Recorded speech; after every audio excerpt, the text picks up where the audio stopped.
ഈ മെഴുകുതിരി ജ്വാല ഇതിങ്ങനെ തെളിയിക്കുന്നതിലൂടെ എല്ലാവരും മെഴുകുതിരി ജ്വാല ഇങ്ങനെ ഉയർത്തിപ്പിടിക്കുകയാണ്.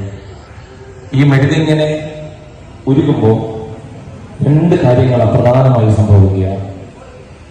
ഒന്ന്, ഈ മെഴുക് ഉരുകുന്നത് കൊണ്ടാണ് ഈ തിരി കത്തുന്നത്. ഈ തിരി കത്തുന്നത് കൊണ്ടാണ് ഈ മെഴുക് ഉരുകുകയും ചെയ്യുന്നത്. രണ്ടും പരസ്പര പൂരകങ്ങളാണ്.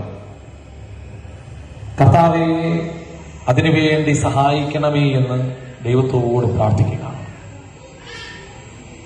എല്ലാ കുഞ്ഞുങ്ങളും കണ്ണുകളടച്ച് ഈ ലോകത്തിൽ ഏറ്റവും നന്നായി ശോഭിക്കുവാൻ കൃപ തരണമേ എന്ന് ഒരു വാക്ക് നിങ്ങൾ ദൈവത്തോട് പ്രാർത്ഥിക്കുക.